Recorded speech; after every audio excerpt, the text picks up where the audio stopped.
মার্কিন president Donald Trump আবারও Nobel শান্তি পুরস্কার নিয়ে আলোচনায়। সরাসরি ফোন করে নরওয়ের অর্থমন্ত্রীর কাছেই পুরস্কার দাবি করেছেন তিনি। ফ্যাশন ব্র্যান্ড মানে আর্ট। নরওয়ের দৈনিক দাগেন্স নরিংস্লিবের প্রতিবেদনকে উদ্ধৃত করে বার্তা সংস্থা রয়টার্স জানিয়েছে, গত মাসে বাণিজ্য শুল্ক নিয়ে আলোচনার জন্য অর্থমন্ত্রী জেন্স স্টলটেনবার্গকে ফোন করেছিলেন ট্রাম্প।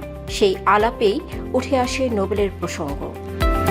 পত্রিকাটির দাবি, স্টলটেনবার্গ যখন অসলোর রাস্তায় হাঁটছিলেন তখন হঠাৎ করে ট্রাম্প তার সঙ্গে যোগাযোগ করেন। ফোনালাপে ট্রাম্প শুধু নোবেল দাবি করে ক্ষান্ত হননি, শুল্ক নিয়েও আলোচনা করেছেন।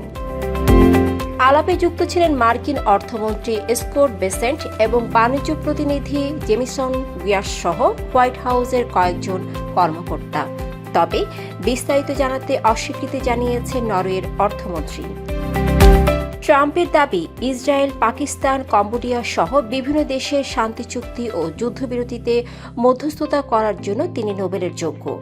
তার 4 জন পূর্বসূরি হোয়াইট হাউসে বসেই এই সম্মান পেয়েছেন বলেও উল্লেখ করেন তিনি।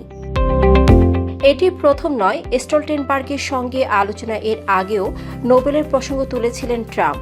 তবে নরওয়েজিয়ান নোবেল কমিটি এ বিষয়ে কোনো মন্তব্য করেননি।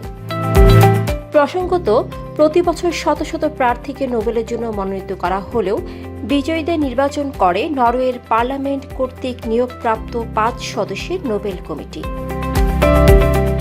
ডেস্ক রিপোর্ট, সারাদিনের সংবাদ।